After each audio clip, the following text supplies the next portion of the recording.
a man called John Greaves. John Greaves, who's a pioneer in Egyptology. Right? He got commissioned by the president, very big Christian to travel to Muslim world. Still is, but unfortunately, that he got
Well, what I want to talk to you about is, I gather you're concerned with the history of astronomy, which of course is one of my two major areas of research. The other is the history of medicine. And I want to say something about what was going on, particularly in that tremendously fast-moving period, 1450, 1700, something like that. Now, of course, what we all hear about is Copernicus here. De Revolutionibus Orbium Caelestium, of the revolutions of the celestial spheres, the book that caused an absolute hellish eruption in Europe. Dear in hell. The popular image being that before he published that book in 1543, everybody believed that the Earth was fixed in the centre of the universe. If they dared suggest it moved, they got dragged up by the church and burned at the stake and jabbed with red hot irons and things like that, which is pure and utter mythology. The logic until the 18th century is that the Earth did not actually move in space. And that was not because of any kind of prohibition. It was hard fact. What Copernicus says in here, and others will amplify after him, is that the only way we could definitely tell whether the Earth moved or not was a parallax of the stars. In other words, let's assume that that notice is, let's say, the square of Pegasus. You all know the square of Pegasus. Now, if this is, let's say, the sun, and you're on the Earth, and you start here at the winter position, and you approach the square of Pegasus, it will get bigger in the sky. But then as you move over here, back again, it will get smaller. You take a look at Sagittarius over here, it will increase and decrease in the same ratio.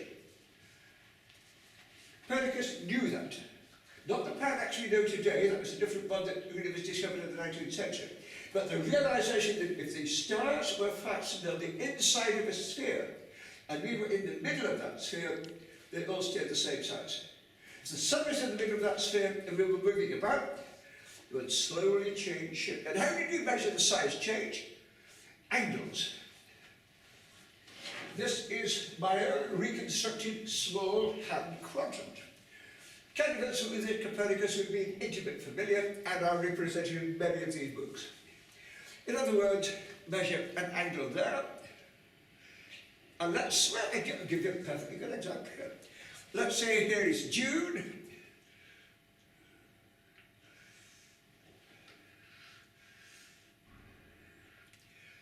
And the angle there is 9 degrees.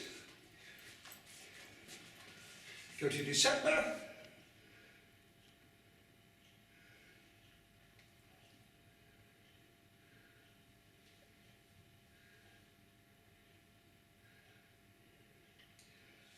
it is 3 degrees. That was not observable. So, in other words, it was perfectly understandable that there was no physical evidence that the Earth moved. Why does therefore Copernicus publish this idea? And I may say, De Revolutione contains 6 books, 6 big chapters.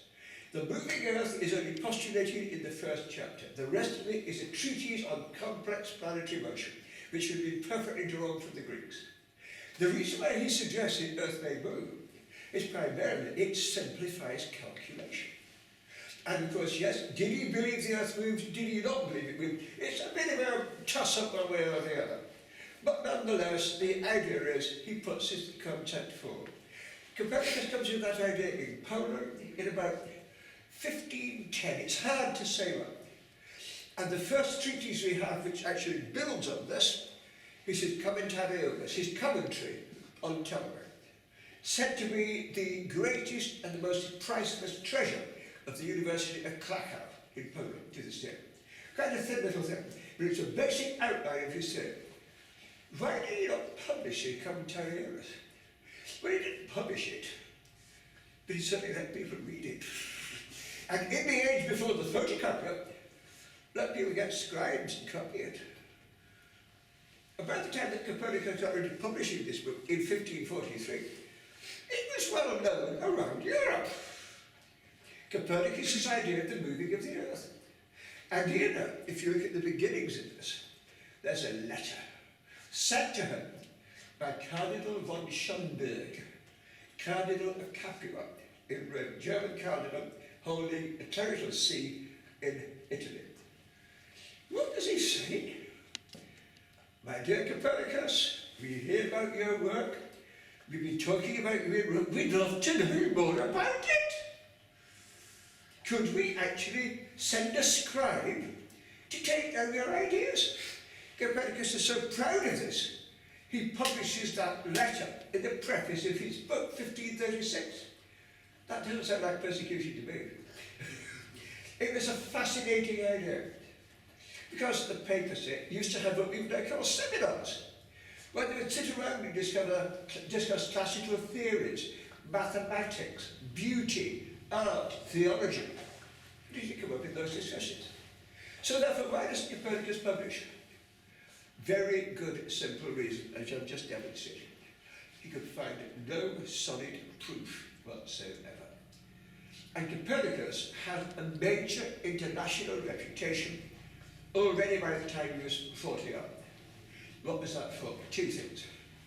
He was a well-known Bologna, Renaissance Italy trained ecclesiastical lawyer.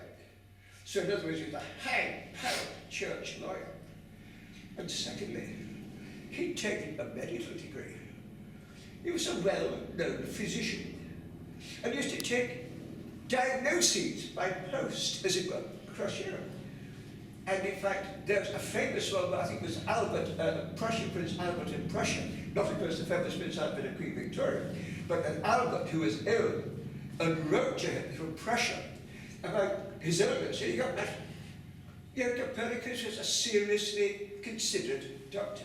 Now, if you are famous as a lawyer and as a physician, the last thing you want to get laughed at for is putting forward daft theories about the heavens that don't make any sense. That's why he doesn't publish. He has no solid data. And of course that data will take a long time in coming. Now when we see here the early works or beginnings of astronomy in a modern sense, which of course would lie with Ptolemy in about 150 AD. Ptolemy created the basic system that dominated the astronomy of Europe until really the 17th century. Where the Earth was fixed in the centre of the universe, there were 9 spheres that carried the planets, then there was a great black sphere at which the constellations were drawn on the inside.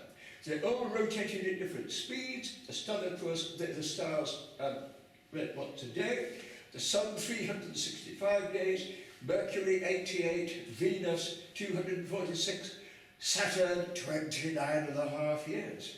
That gave you the zodiac and everything that lay at the heart of astrology. Copernicus' system was still that. But all he did was shift the centre. He shifted the centre from the sun to the earth, but still within that sea.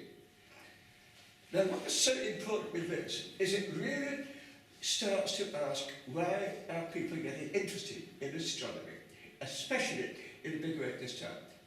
On the other hand, we have to worry about astronomy was taught in all the great universities of Europe.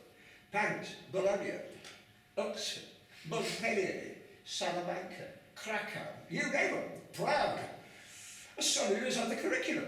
So the idea, therefore, that you were not taught astronomy or not taught science in the Middle Ages is sheer nonsense. And it's simply shown to be nonsense by what you know from the curriculum and the teaching systems of these universities. Why do things start to heat up in the 16th century? I think there's a number of things to it. First of all, the calendar. The calendar is in error because they did not know quite the exact length of the year. And if you don't know quite the length of the year, errors will accumulate in your dating system. And so they were finding that by 1600, the calendar was a whole week in error. You measure the sun for its meridional position in June, and it's not the same date as you get in the calendar. In other words, the astronomical year isn't quite the same as your calculated year. They argued, of course, these were deeply devout men, that God had not made that with a mistake in it. We've got it wrong somehow. So we've got to start finding out what we've got wrong. And that, I think, drives this quest. That's what I think the calendar. And of course, Copernicus was certainly involved with that, because he was involved with 2 papal commissions on the nature of the calendar and the reform of the calendar. The second one, I think, was the discovery of your own country.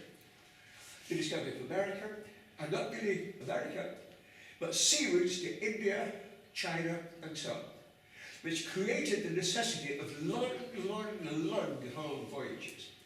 A long haul voyage in medieval Europe, there's some Stockholm to Cadiz or something like that, creeping around the coast of Europe. All of a sudden, once you knew there was a big landmass out there, well, it was of interest, wasn't it? How could you get to it? How could you best navigate to it? And one thing that stimulated this gentleman, Thomas Dickens over here, and his friends, was the belief that there may be a great waterway through the American continent. Very useful. We needed the American continent for 2 purposes. At that time, 1550, 1560, we were at full-scale war with Spain. We didn't have a big enough navy to take on Spain on the high seas. That's why they sent the Armada some years later and it failed. We did guerrilla tactics. Where did their power and their wealth come from? The Americas. So far. San Potosí mine in Mexico and various other places. They brought the plate fleets, as they were called, the ships loaded with silver every year in autumn, just before the great gales and the hurricanes hit the Caribbean. We knew this, and we knew they had to do a very, very, very narrow passage, more or less between Cuba and Florida. So they come through here. And Drake, Francis Drake, Raleigh, Frobisher, and the whole gang of English sailors were down there to say hello. And you know, we could pick them off their ships like that. Of course, if you're doing that, it's a bit dangerous. You get shot up, you get masts blown away and things like that. Very handy having somewhere to repair your ships, isn't it? And this leads to the beginning of the first Virginia settlement. The idea were, of course, Diggers and all of these other men, and Thomas Harriot especially, a true report of a Newfoundland, the first book in English on the North American continent, 1588. They have the idea, can we somehow use the timber, the tar, the natural resources to refit ships for attacks in the Caribbean? That was another way got to it. China, of course, had been known since antiquity, but they never knew there was a sea route to it. The problem is it was a long way. All the way around Africa, all the way around the Indian Ocean, through the dangerous Indonesian Straits and so on. If perhaps the Chesapeake or the Hudson were waterways that went straight through the American landmass, a short route to China, gentlemen. sail out there, go through the continent like an enormous river, cross the Pacific, and you're there. That was another reason for the interest in the Americas. As quick route to China. Now, indeed, this gentleman who did this, Thomas Harrier, a man I greatly admire, he was an Oxford man from Oriel College just across the way, literally 5-minute walk from where you're sitting here. Great friend of Saul, Raleigh, and all the rest of it. He gave, and it's described in here, what I claim to be the first modern science lecture ever delivered on the North American continent. And it was given to a group of tribal elders. He knew the language. He had learned what's called Algonquian, what he rather charmingly called the American language, which of course we now isolate as the Algonquian language of the tribes of the east coast of that time. And indeed, he described, he showed them clocks, gunpowder experiment, things that seem to fly a bit in the air, all kinds of mechanisms and instruments and ingenious devices, and they loved a striking clock because it seemed to be alive. The tick-tock suggested that they were alive. And indeed, they were unfamiliar with metals, all sorts of things, but he delivers this lecture in 1584-5, I don't quite know when, in the winter of 84-85. He delivers this lecture to a group of what were clearly tribal elders. How did he learn the language? Very straightforward. Raleigh had been out there 2 years before. I got 2 Native Americans back to London, Manteo and Manchese. Manchese was a bit shy. Manteo was a bold performer. He loved it. And he was presenting to Queen Elizabeth I and so on. And Harriet had a major job as a good Oxford linguist, learn his language. And he says that the American language is very different from any European or classical language.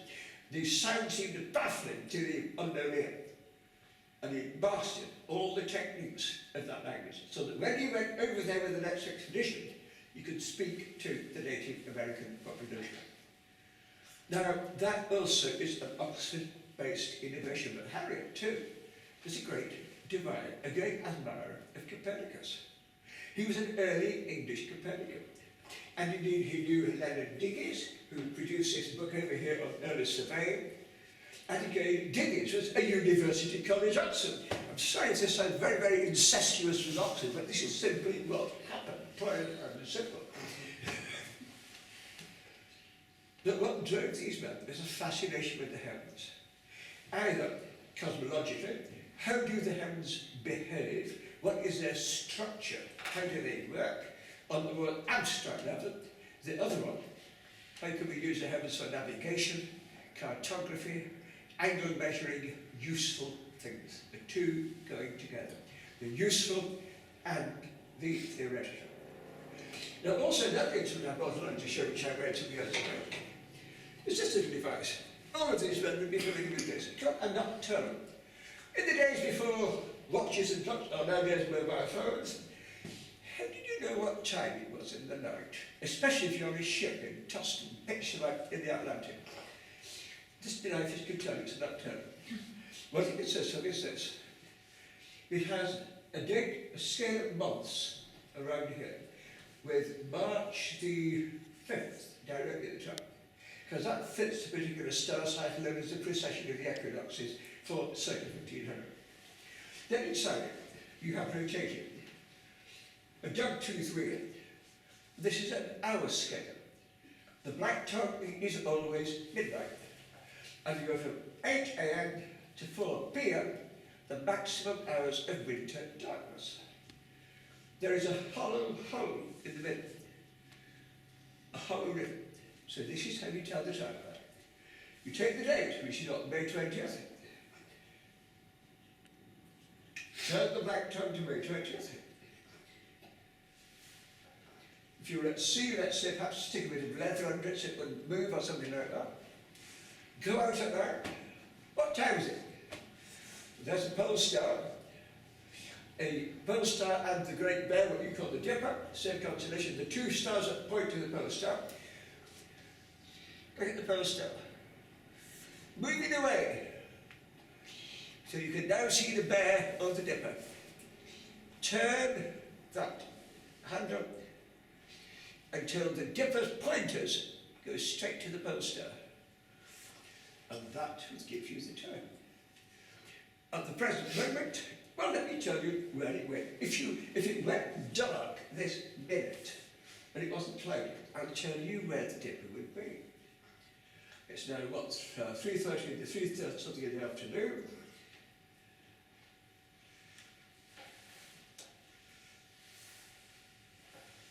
1, 2, 3. If it went down suddenly, the dipper would be down here, pointing upwards. That's north. And these were commonplace. Many houses would have. They were cheap, they were wooden. Not very, very, very few survive today. However, we constructed that from drawings and mathematical descriptions in books like these. I'm also good at my hands. My approach to astronomy is already very, very hands-on. So, instruments lie at the heart of all of this achievement.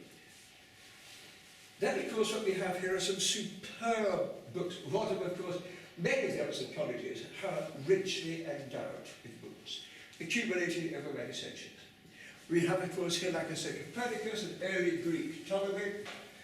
Then here we have Petrus Appianus, 2 volumes here. He was a Belgian of the University of Louvain, in what we now call Belgium, but then they called the Flemish Low Countries. And indeed, he was a major writer on the basic astronomy and the practical astronomy of his day. Cosmographia, meaning literally drawing the heavens, literally in the Latin. And we have 2 editions of Ptolemy's Cosmographia. They tell you how to do all sorts of practical things, find the time of the night by the moon, how to take angles in the sky, and so on. Quadrants are shown in it and so on. Then, of course, too, we come up here, and we have Richard Heckler. I was saying a lot about America. Richard Heckler, sorry to bore you, but another Oxford man, Christchurch, I have a college just down the road. Richard Heckler was himself the first man to teach geography in a British university. And he was appointed by Queen Elizabeth I in about 1574 into Christchurch. And indeed, he collected a whole body of navigations and produced his monumental work, The Principal Voyages of the English Nation. That's lovely, good patriotic stuff. The Principal Voyages of the English Nation. Focusing, of course, on your own continent. At that time, of course, we only actually knew very little bits about the North American continent. Strips down the east coast, mainly the Virginias, the Chesapeake, that sort of area. And then from Spanish accounts, bits of California, and of course the north, well, they don't call parts of southern Texas and those states abutting onto the Gulf. Very little is known. The key thing is, where is it exactly? Exactly, what is its coastal outline, so we can find it? And then what may be inside it? Could there be these 1 or 2 great waterways going straight through the country, exiting somewhere on what we now, of course, know to be the Rockies? Obviously, it's totally wrong, but you know, this is what partly do. What they're going to do with the Principal Voyages is the idea that you could somehow collect useful data. This is at the heart of modern science. Before you have a theory, you have to have some facts, and a very practical plus. Before you actually start talking about great ideas, you have to have some bricks and mortar to play with. What Heckler is doing is collecting data about the American continent, hence the Principal Voyages. But there's also too something else. As a geographer, he's a cartographer. He's fascinated by the business of maps, and this involves 2 coordinates. Your latitude, how far up or down the Earth's pole you are, as of course you would measure with this. Pole star, because at the North Pole you'd be there. If you were in Mexico, you'd be there. Between the 2, that's wrong. How far up or down the Earth are you? But the other, much trickier, the longitude. How far east or west of your point of departure are you? Now, Petrus Appianus knew this one in 1524. He says you can use the moon as a clock. In other words, you can actually use the moon because the moon is much, much closer to us than the stars. Now think of it this way. Let's say that Matthew, do you stand up here? You have Matthew there, let's say. Matthew, good one of mine. We find, you see, he's there. And the idea about a parallax angle and a longitude, let's say that Matthew is the moon. And you have things on the wall moving over there. Now, at the moment, that right notice on the wall is just touching Matthew's left ear. If I'm there, it's touching his right ear. If this is Bristol, and it's touching his left ear, when I get to Chesapeake Bay, it's touching his left ear. There's an angle. Thank you, Matthew. There's an angle between the two. Can you measure that angle of the moon's position against the stars? He was dead right. Appianus hit it bang on the nose. You can measure that angle between, let's say, Bristol and the Chesapeake, or further apart, let's say, the Caribbean, or even the Pacific Islands, then you can get your longitude. If you have a body of tables, if you're carrying a body of tables on your ship that are pre-calculated for the lunar phases, for let's say London, or Paris, or Hamburg, or somewhere like that, and you sail away with them, you can say, right, tonight, at this time, the moon will be so many degrees, minutes, and arcs of, let's say, east of the star Spica, but we now find it is a different angle. You can then calculate the difference. And you can say, we're not there, we're there. The only problem was with that, the angles have to be very, very, very, very tiny to make sense. And although the theory was bang on the nose in 1524, the technology had to wait for another 200 years before it had caught up in the new precision engineering of the early 18th century. Likewise too, he mentions the clock. If you know the time of your port of departure, and you take the local time for wherever you are now, the angle between the two is your magnitude. The problem was, although clocks and watches were available by his time, they were nowhere near sufficiently accurate. All the pitching and the tossing and the damp and the rain of a long sea voyage in a wooden ship would mean that your watch kept going along and doing very silly things, and you wouldn't want to rely on it. This leads to two big drives in astronomy. Improving precision angle measuring instruments for measuring angles in the sky, and the other one improving what will now become the chronometer watch, the really, really accurate one. Both of these don't become practicable till the 18th century. The first one of these is John Harris and his first chronometers, the first really workable ones from about 1730, although it was a long time before they became cheap enough to be available on every ship. And shortly after that, the technique for finding out your angle by the stars and the moon, that took about another 40 years, the 1760s, the nautical almanac of 1767.